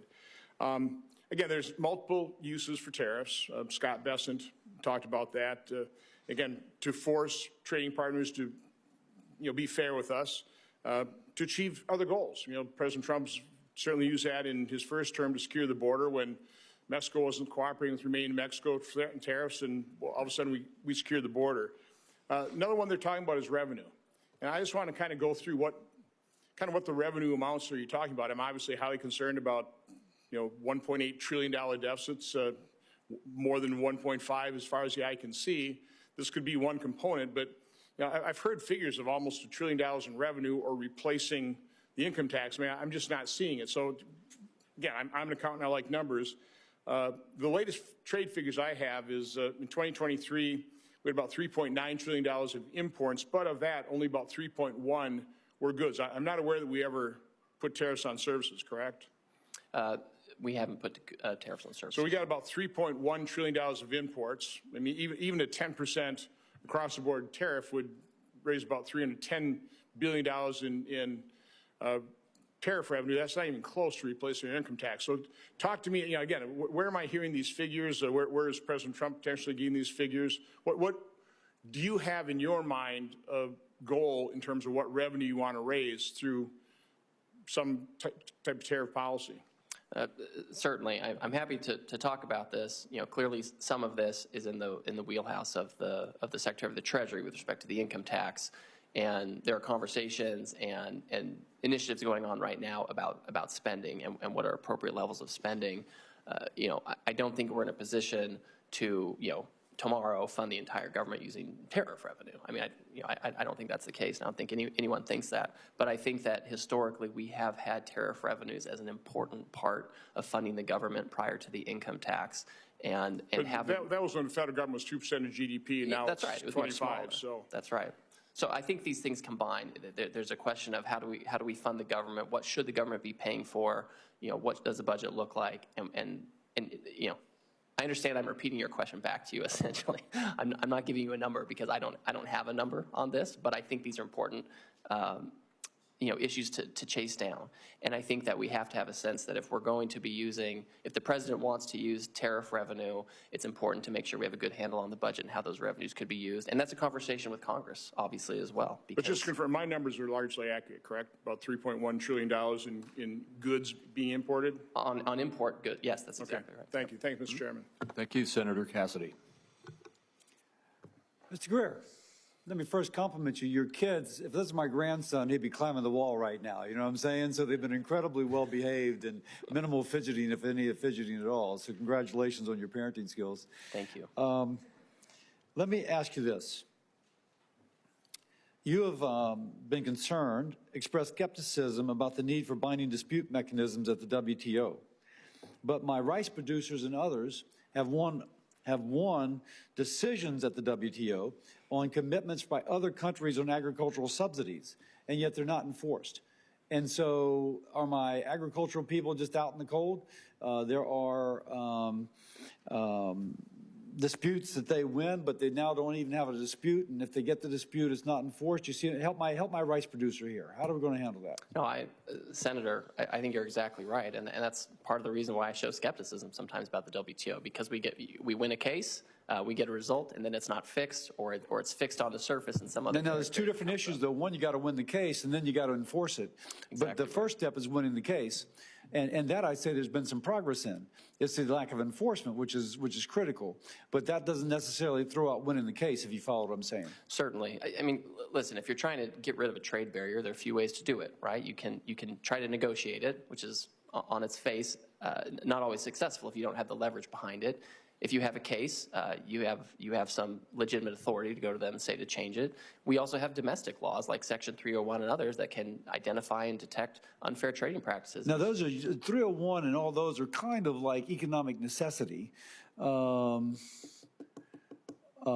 you saying that we would use other mechanisms, we would abandon, if you will, WTO IDR, to use a bunch of abbreviations, and rely upon existing laws domestically to provide a tariff relief? So I think we need to use any tools we have available to get relief so we can have the market access. So I guess my question is, why would we be tossing a tool out? If we want any tool, but we're tossing out the tool of the IDR, even if there's been faulty commitment, it seems to me like we're taking a tool and we're getting rid of it when we just said we want any tool that we can. Well, Senator, I think part of the problems we've had with the WTO, and this has been bipartisan. I've seen letters from the chairman and the ranking member talking about how we need to make sure that the WTO doesn't undermine our trade rights and our trade laws. Listen, if we can use the WTO effectively to negotiate rules or to get a good panel result, that's fine. But we need to your point, we have to have enforcement. And at the end of the day, what that means is USTR has to go to the country and enforce the law. And sometimes that means imposing tariffs on them. When we say trade enforcement, that means tariffs. Often. Okay, so that's my next question. You're setting it up beautifully. About 40% of the imported shrimp to the United States come from India. Now, the EU, Japan, and the U.S. finds illegal antibiotics in their shipments. And there's also allegations that they use forced labor at every step of the supply chain. I think I've raised this with your former boss, with Catherine Tai, and now with you. If we have tariffs as a tool, and we can show, my gosh, there's phytosanitary issues, there is forced labor issues, and yet we are having our people driven out of business by shrimp being dumped into our country, would you commit to putting a slap and a tariff on the shrimp if we can show that it's being imported under those circumstances? Well, Senator, if there's a process, and Section 301 and other statutes have a process behind them, if I prejudge them, I get in trouble in the courts, right? But if we have an investigation and it shows there are unfair trading practices, you can certainly impose a tariff or other measures if that trade practice isn't remedied. And I think it's really important to work with you and the shrimpers, because if they feel like they're not getting the relief they need from trade remedies or other venues, then we need to explore, whether it's Section 301 or other tools, to make sure that we're detecting the unfairnesses and addressing it. Sounds great. Let me echo something I think Sheldon Whitehouse brought up. We spoke about it when we met. Right now, I'm not against tariffs. I think just kind of across the board tariff for tariff's sake, I'm not quite so sure about. And I'm not quite sure exactly how the law is being applied. But one thing I am concerned about is that China is not enforcing environmental regulations. They produce a lot of sulfur dioxide, nitrous oxide, you name it, in the atmosphere, blows in the trade winds over into our country, but it lowers their cost of manufacturing by not enforcing those environmental regulations by 20%, and our industry moves there because they've just lowered their manufacturing cost by 20% by dumping their air pollution on us. Now, this classical economics, you would tax the externality, and I have proposed a fee on the carbon-intense product from countries which do not enforce internationally accepted norms on pollution control. Any thoughts upon that? Well, I think you've articulated the problem statement very well. I think there's an unlevel playing field, and I think that other countries take advantage of total lack of environmental regulations. And we'll differ, obviously, in our country on the appropriate level of environmental regulations, but we're cleaner than these other places in the way we manufacture. And I think it would be interesting to explore with you and the rest of the committee, how do we actually address that issue? And I think we do have to think of creative notions on how to do it. I take that as your commitment to support the foreign pollution fee. Thank you very much. Senator, no, excuse me. Senator Tillis. Okay, Senator Young, you're up. All right. Well, thank you, Mr. Tillis, Mr. Chairman. Mr. Greer, during the last administration, trade policy seemed to be treated as an abstract concept. Not really an opportunity for America to gain market share, to make our people wealthier. If anything, trade policy was something that where we were consistently in a defensive crouch. It screamed insecurity, it screamed weakness, and I'm certainly expecting better from this muscular administration as it relates to trade policy. Ignoring trade doesn't make us stronger, it cedes ground. It cedes ground when we are actively looking for partners and allies to help us shore up our supply chain by building redundancies. It cedes all sorts of economic ground. I've introduced a Strategic Minerals Act. We introduced it yesterday that would give this president and future presidents more authority when it comes to renegotiating sector-specific free trade agreements, focused exclusively, in this case, on critical minerals and rare earth elements. We need these. We don't have them in the ground here. So we need to trade in order to get access to them. My legislation is designed to bolster cooperation. We're looking for vectors of cooperation with friends and allies, to eliminate barriers, to enhance our nation's economic security so we're not starved of essentials as we were recently during the pandemic. Mr. Greer, you've expressed support for sectoral trade agreements in the past. If confirmed, which countries and sectors do you see as the most viable for securing market-opening trade deals that will uplift American businesses and workers? And how will you ensure that the United States is no longer shut out of critical supply chains? Senator, I appreciate your views on this and the conversation we had in your office. I'll note at the top that the President's trade policy memorandum that he set out 2 weeks ago, one of the things he talked about was considering whether bilateral or sectoral agreements might make sense in some areas. And I spoke earlier with Senator Johnson about some of the key supply chains that I worry about, pharmaceuticals, semiconductors, critical minerals, rare earth. I think those all fall into that. Yes. I want to be very careful when we're talking about trade agreements because I don't want to be in the position of going to a country that has a $50 billion trade surplus already and they want us to pull down our tariffs on trucks and cars for them. Like that to me is not the kind of trade I want. Understood. But if there is a sectoral agreement with like-minded countries who are aligned with us on, security, rule of law, yes, things like that, those are the kinds of places where I think we should focus. Excellent. Well, I'm encouraged by that response. Given the limitations of executive agreements, they only last for the duration of a president's term. In this case, it would, of course, be 4 years. And the necessity of congressional approval for binding market access deals, do you believe USTR would be in a stronger position if Congress provided a clear legislative framework similar to TPA, but tailored for sector-specific agreements like those for critical minerals? Senator, I want to think about that because I think that's creative. I think that any trade agreement that the USTR might bring to Congress, I want to have full support, right? I mean, at USMCA, we had 89 senators vote for it. Yep. We had almost 400 folks in the House vote for it. That's the level of support I want. And if Congress thinks that a legislative framework will yes, help with that, I'm happy to talk about what makes sense. Okay. A related topic of great interest to me because the United States is so sophisticated when it comes to the digital economy is digital trade. There's a geopolitical overlay to our engagement with other countries, our tearing down barriers to our digital products. And that overlay is essentially if we embed in our products our values, privacy rights, consumer protection, transparency, all the things Americans value, then if the Chinese or others want to sell into our large economy allied countries or the United States, they need to abide by our values. So that's really exciting. But there's, of course, an economic dimension to this as well. Here again, the previous administration did nothing nothing despite bipartisan support for expanding digital trade access. Instead, they played defense the whole time, thinking trade was a four-letter word.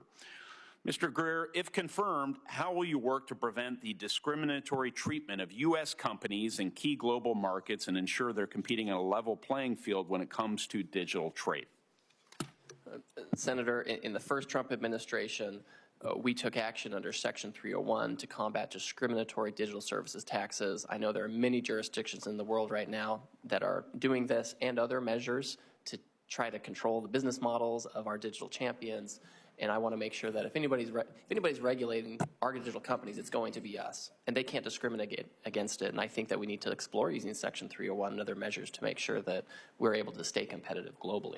And I look forward to working with you towards that objective. Thank you so much. Thank you. All right, and now Senator Tillis. Thank you, Mr. Chairman. Little Jameson and Pearl, my staff are bringing you all a goodie bag. Jameson, you need to know that I have 3 big sisters. They're awesome, although sometimes they can be bad. Pearl, you get to share that with your sisters, but you have control as a little sister. Mr. Greer, thank you for being here. You've done an extraordinary job, and there's nothing I can do in 5 minutes that would do justice to all the discussions I want to have with you about trade policy. North Carolina, more than 50% of our trade is Canada, Mexico, and China. And yet I am wide open to some of these innovative ideas to hold these countries accountable, because it could be some short-term uncertainty and gain with the benefit of long-term pain with the benefit of long-term gain. Just one question. Mr. Chair, I would like, with unanimous consent, to submit this commentary from Mr. Greer just recently on the posture that we should have towards South Korea. So without objection. I actually, I'm going to give you a break, but all of the opening comments about the president creating uncertainty. Okay, let's talk about that. He threatened Colombia, if they didn't start working with the United States, that he was going to impose tariffs on them. President Petro said, no way. He decided he was going to go to the brink because of the illegal immigrants coming from Colombia. What turns out that, I know people said that the president blinked, but in this case, it wasn't President Trump. It was President Petro, and now he's showing some respect for our laws. President Petro, who was elected in 22, should probably also pay attention to an environment that would force families to make the dangerous trip all the way from Colombia to pay a cartel to come across the border, to come to the United States. Maybe that president should not only work with the United States, but understand he's got fundamental problems that would cause responsible parents to do that. So get to work at home. Mexico, same thing. President threatened the uncertainty that was created over the course of 4 days, created the horrible consequence of 10,000 troops going to the northern border of Mexico. I hope the president threatens tariffs again and maybe send 5,000 troops to the southern border of Mexico so those people in Colombia cannot make that dangerous trip. Canada. If Canada had paid its fair share to NATO, I'm the Republican leader of the Senate NATO Observer Group, have been since 2018.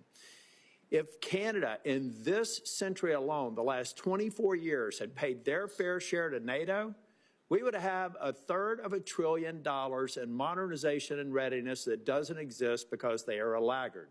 They are also taking advantage of our border, and they are taking advantage of trade agreements. Putting them on notice, I think, is necessary because they're acting like petulant children because they're north of the U.S. border, the most powerful nation on earth, and they're taking us for granted.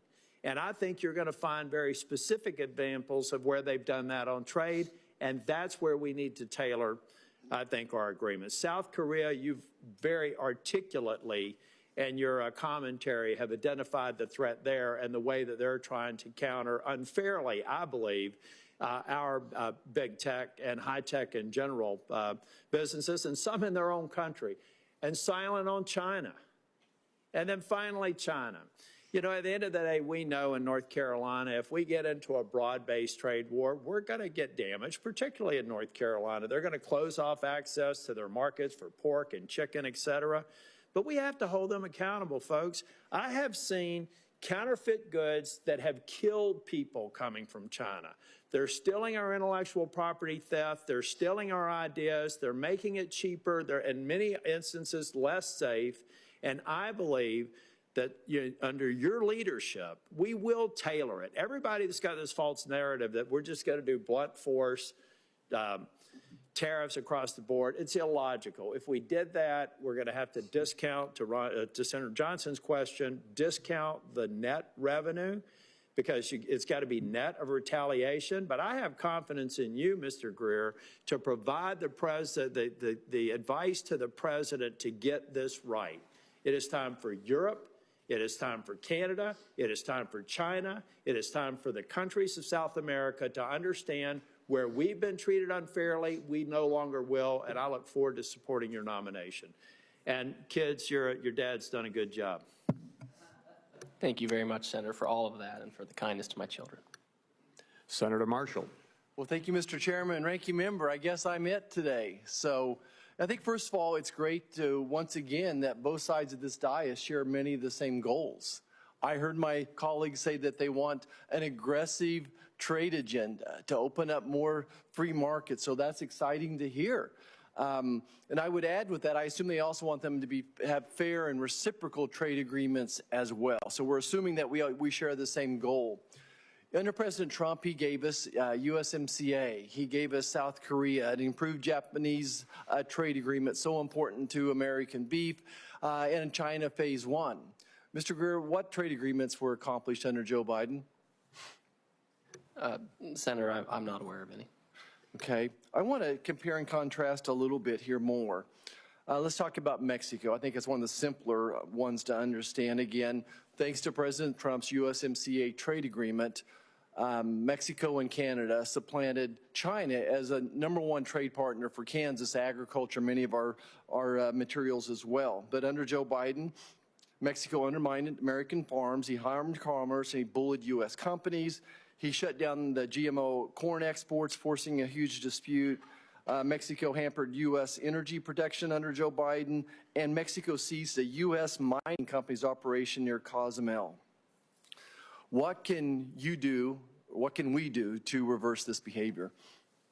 Well, Senator, before I answer that, I just have to point out that I do have one child that was born in Kansas. So, that's great to hear. So, and maybe had something to do with your time in the Air Force. That's exactly right. Well, you're an honorary Kansan. You can wear your Chiefs jersey. You can wear a Jayhawk jersey. Any of those things are applicable. Which one is it? Well, I have it's Sonora, and I have a Wichita State Shockers T-shirt that I wear occasionally. So with respect to your question, any trade agreement we have is only as valuable as the enforcement behind it. Yeah. And so my view is all these issues you talked about with Mexico, whether it be energy or corn, et cetera, we need to enforce that. I know that there's a case that was done on the corn issue. I'm going to enforce that. I know that there were consultations open on energy, and we're going to bring that up with the Mexicans as well. It's important. Listen, good fences make good neighbors. If we want to have good ongoing trade relations with folks, we have to hold them accountable. That's right. Right. Let's talk about biofuels for a second. I've never seen such an uneven playing field for American biofuels. The U.S. is subject to 18% tariffs going into Brazil with biofuels, yet Brazil enjoys a virtually free access to the U.S. And in many cases, thanks to some scientific voodoo, they're actually giving Brazil a preference over American biofuels as well. The EU continues to be protectionist against U.S. ethanol. Chinese used cooking oil exports. You're familiar with how they're abusing that. You would think that if we're going to give tax credits, we would make sure they're not going to benefit foreign entities, especially those who wish to harm us. What can you do to help the biofuels industry and try to level that playing field? Well, Senator, this is the specific kind of unfairness that drives me crazy, and it's not just me. The president himself, he sees these kinds of unfairnesses and the unlevel playing field, and it's so obvious, it's so blatant, and it's gone on for so long. Again, in the first instance, you can certainly go to somebody like the Brazilians and say, you need to fix this. but it has to be followed up with or else, right? I mean, that's a little crude, but we need to have leverage, and if we need to gain leverage by taking investigatory actions or other actions, we'll do that. It'd be much better to do this on a negotiating basis, but we'll do whatever we need to do to try to fix this situation. Great. Let's talk about China for a second. There's so many more things than just trade barriers or tariff barriers with them. There's many, many non-tariff barriers. I'm sure people have highlighted them when I was gone here. They're stealing seed genetics from us. They're blocking import and feed additive technologies and beef. They're blocking chicken exports from 42 states because of HPAI. They've committed to substantial ethanol purchase but never followed through. And I could go on. In contrast to the Biden administration, how can we build on President Trump's success under phase one with China? Well, we need to start by reviewing it and actually assessing whether or not the Chinese have complied with it or to what degree. In fact, the president has already directed the Office of the USTR to do this. And if you go to their website, there's like an announcement that says that they're in train doing this. So I think in the first instance, you have to have a very clear assessment, because we don't just want to pound our fist and have rhetoric. We want to be able to very clearly see where they did or did not comply. And then from there, you move to dispute settlement and you move to enforcement if you need to. And again, hopefully this is an area where countries will understand the unfairness and change, because they know that President Trump is serious about this, that I'm serious about this. And if they don't, then you move to that last part of enforcement. Great, great. If I could just finish with this, as you all know, we have an almost $1 trillion trade deficit in this country, and as well as national security issues. And I appreciate President Trump, this drug war that we're having with Mexico and Canada and China over the fentanyl precursors especially. I greatly appreciate him prioritizing the security of our families, and if he has to use tariffs for that, I understand. I also believe that these tariffs will bring jobs back to America as well, and that's another way that we can use this. You know, one thing I would dispute, and we would disagree with this with my friends across the aisle, when they say that American consumers will pay for these tariffs. You know, under President Trump, he used tariffs, but we saw minimal inflation.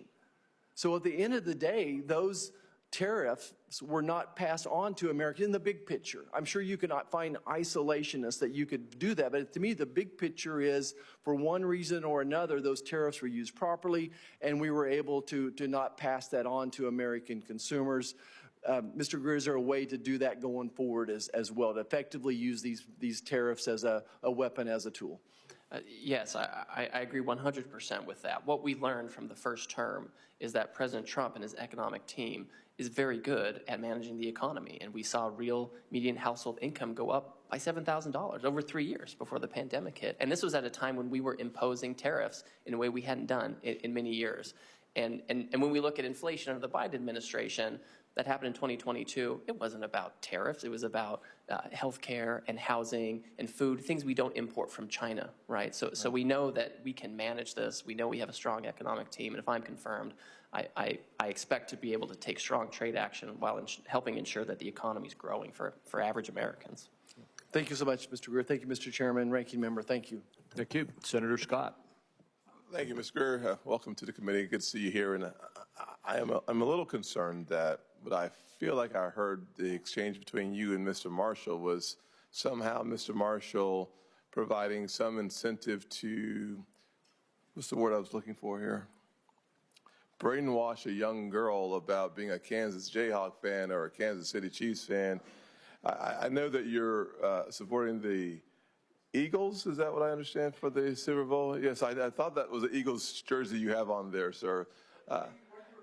I just want to make sure, Ms. Greer, you realize that the Carolina Gamecocks is also a very good school, fine school for kids to follow, and we have an Air Force base there. I know you're no longer in the Air Force, but just realize that Kansas is a fine state. We like Kansans, and we hope that all things go well later on this week. But in the end, I would be remiss if I did not mention the Carolina Gamecocks with that many kids who need to be educated somewhere in the near future. So, Senator, I'll be happy to work with you on collegiate allegiances. Thank you, sir. Appreciate that. Second question for you, sir, is that expanding market access for American-made goods is critical to our economic strength, frankly, and our competitiveness. 95% of our customers are outside of our nation, as we represent about 5% of the world's population. South Carolina, we have about $36.4 billion of manufactured goods and products that leave our state supporting 112,000 jobs that find a home someplace around the world. Our agricultural goods, $1.2 billion. Access to the world's market is incredibly important. We believe that they create good paying jobs in South Carolina. We also believe they create great paying jobs across this country as we took the aggregate value of those goods and services in other states. How do you plan to secure this market access with other countries in the first 100 days as our new person? Thank you, Senator. I would say that when I look at some of our largest trading partners, they're our largest trading partners because we import so much from them. We have somebody like Vietnam, for example, where they've reached their historical high trade deficit in goods with us, over $100 billion. This is something that has grown substantially. So we have a lot of trading partners like this that enjoy very substantial trade access in the United States, and we don't have reciprocal access going the other way. And to me, this is a huge problem, and it's a problem for our workers, and it's a problem for exporters and manufacturers in places like South Carolina and elsewhere. So I think in short order, we will be approaching these countries to assess their unfair trade practices and why it is that they're able to have and maintain these huge trade imbalances with us over many years. That doesn't make sense when we have so many products where we're competitive and we should be able to ship overseas. And again, I've mentioned this before, I expect the Trump administration will have competitive energy policy, tax policy, regulatory policy, permitting policies that will only help us be more competitive in these foreign markets. But we have to open them, and I think we need, I need, if I'm confirmed, I have to be able to go to these countries and explain to them that if they want to enjoy continued market access to the United States, we need to have better reciprocity. It seems to me that the president's tariffs approach really, one has to do with punishment, the other has to do with right-sizing our approach to a global economy, and both seem to have the American consumer in mind and our national security in mind as well. And the more efforts we see from the president in this direction, it seems like his ability to recalibrate the global system and, frankly, to make it more responsive to Americans, net positive long-term. Senator, I agree with you. I couldn't put it better myself. I think that's exactly the way we need to do this. This is the time to restructure the global trading system to better serve American workers and businesses. It also seems to me that there are countries like China. I'm not sure the politically right way to say this, but they lie, they cheat, they steal. And yet, with the World Trade Organization, they still have a most favored nation status. What should we do about that, and how do we re-examine that and try to figure out how to right-size that relationship as well?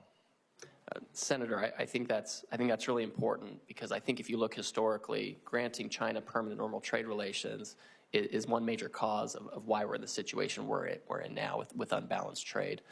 And I think it's important for Congress and the administration to work together about how that looks going forward. In fact, it's something that the president put in his trade policy memorandum. He specifically said, consider the legislative options related to permanent normal trade relations. There are a lot of ways to go about it. Obviously, you want to make sure that the economy is doing well and we have growth, but we want to make sure that we're not dependent on China for strategic goods, that our farmers aren't so dependent on them that they can be victims of economic coercion. So I would love to have a conversation with you about that. Mr. Chairman, my last comment really doesn't necessarily need a response, but from my perspective, our first weapon for national security ought to be an economic weapon, a non-kinetic option. And to the extent that we deploy that weapon in the most effective way possible, we keep more Americans safe, keep our soldiers at home, and frankly, I think it recalibrates or it repositions America as a city on the hill. And I hope that we engage in the most effective approach and use of that economic weapon that we possibly can. I agree with that. Thank you. Thank you, Senator Barrasso. Thank you, Mr. Chair. Mr. Greer, thanks so much for being here, and thanks so much for taking the time to visit in my office. As U.S. Trade Rep, you're going to be the tip of the sphere in advancing President Trump's pro-growth and pro-worker trade agreement agenda. You're going to be working to open up new markets for our nation, for our producers, including for Wyoming mining, Wyoming energy production, and for our farmers and ranchers. You'll also be protecting America's interests and fighting back against abusive trade practices from foreign adversaries that undermine U.S. industries and our critical supply chains. You have a big task in front of you, as we discussed. We're all counting on you, and I have no doubt that given your experience serving President Trump as Chief of Staff at the U.S. Trade Rep, during his first term that you're ready and you're equipped to lead the charge on behalf of the nation's trade agenda for this in his second term. In regard to market access, I know we all talk a lot about market access today. We also talk about market access when we met in my office. You know, I mentioned to you the importance of opening up new opportunities for the industries from my home state of Wyoming.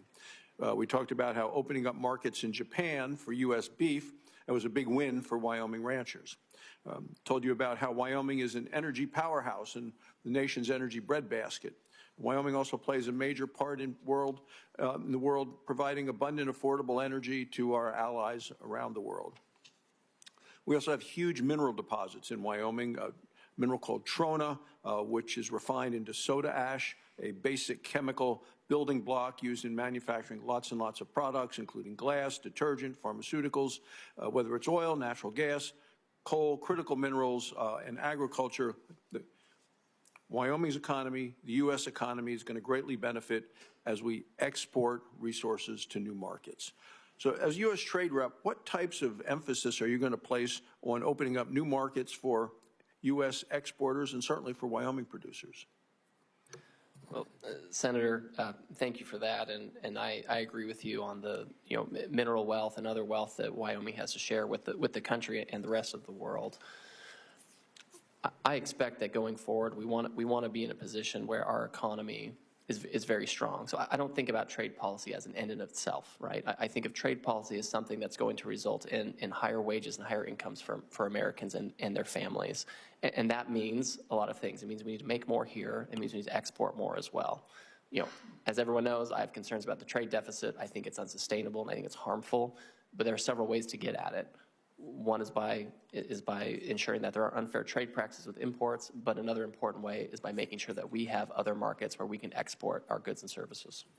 Could you add into it in terms of maybe how you would do it differently than what we saw the last 4 years under the Biden administration? I thought they fell way short in opening access to new markets. Well, for me, Senator, it's of critical importance to, at a very early stage, and I hope the Office of the U.S. Chair has already started in this, it's very important at an early stage to figure out exactly what we want from these other countries. Sometimes I hear people say, let's do a deal.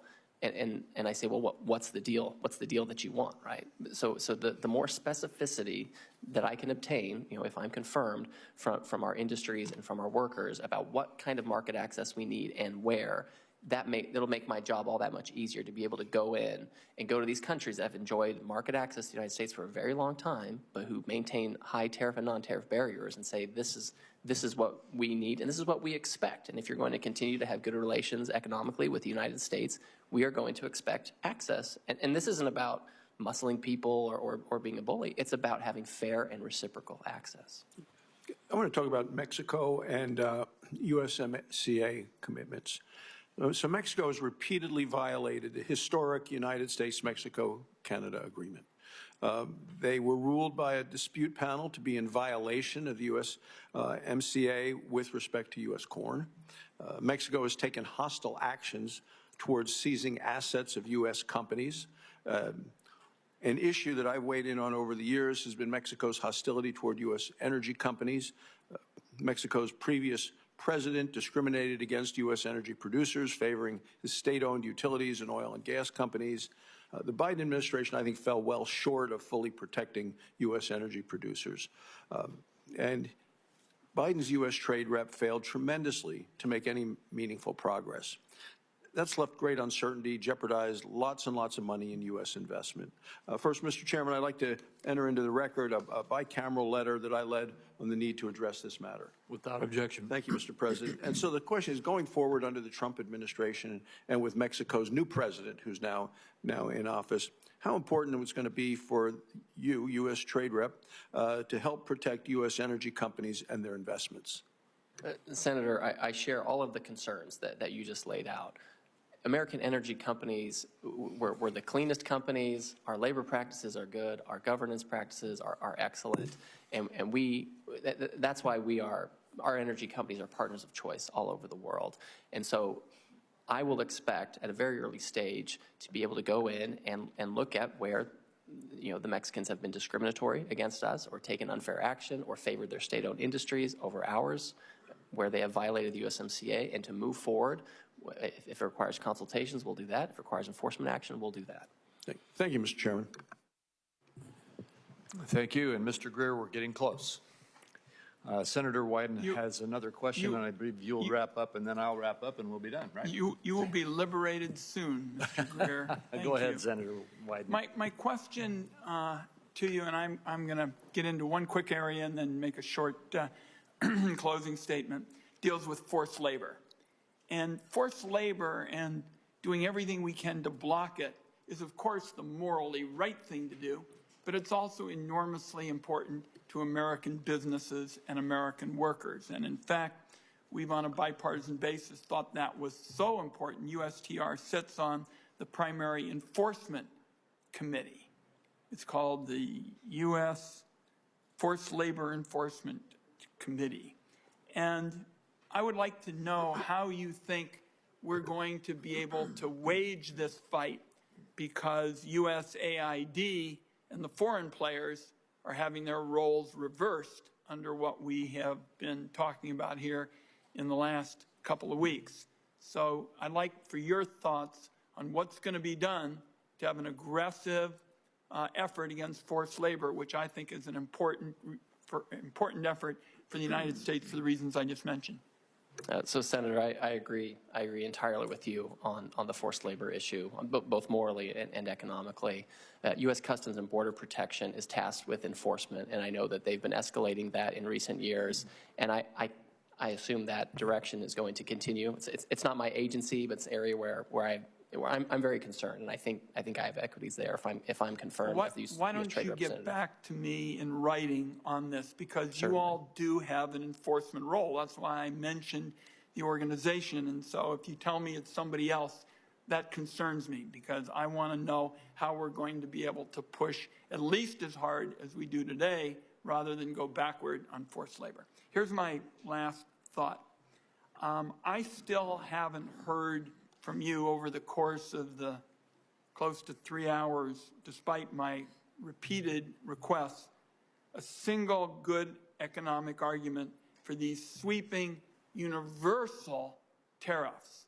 And in fact, some of my colleagues who haven't really had a chance to get into this over the years said, well, that's what we did under Trump 1.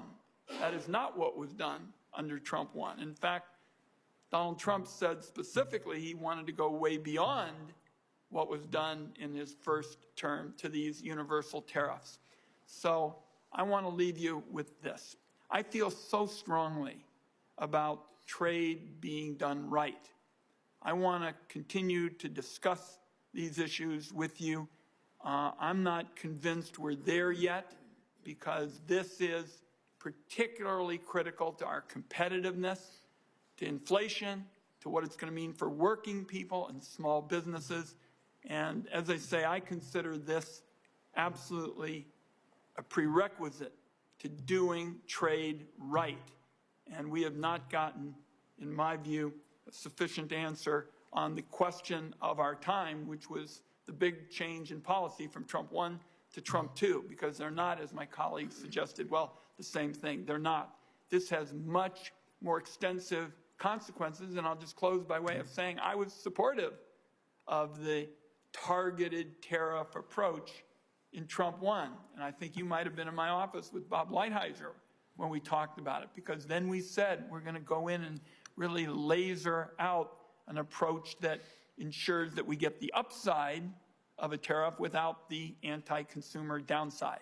So I want to invite you to continue to work with me and my office to see if we can get through this and come to an agreement in terms of how it's going to be pursued at your office, because I think this is central. And I remember working with you in the past and on a number of questions this morning.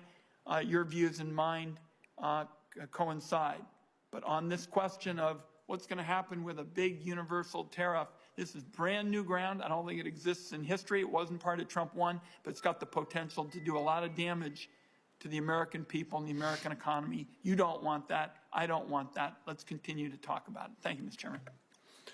Thank you, Senator Wyden. And Mr. Greer, again, thank you for appearing. As Senator Wyden indicated, you've been here nearly 3 hours now and have responded, as you have in previous meetings with members of the committee, to their questions very well. And I think you've done a phenomenally good job. You have shown that you are completely capable and qualified for this job. I look forward to working with you and making sure that we get your nomination confirmed as soon as possible. With that, I would like to remind my colleagues that the deadline for submitting any questions for the record is 5 p.m. today, and the Finance Committee will stand adjourned.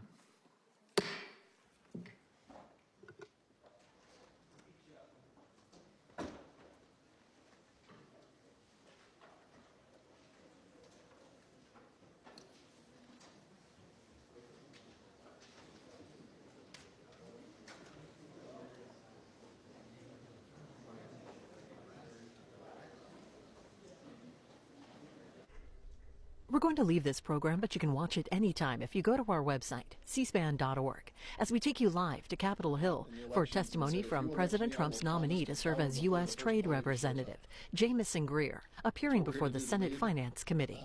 You're watching live coverage on C-SPAN 3. We're not going to stand idly by, and this legislation will become law. All we need is 3 Republicans to show a little bit of patriotism to join us in this effort. I know they're out there. I know they've just got to show the courage. That's where we are right now.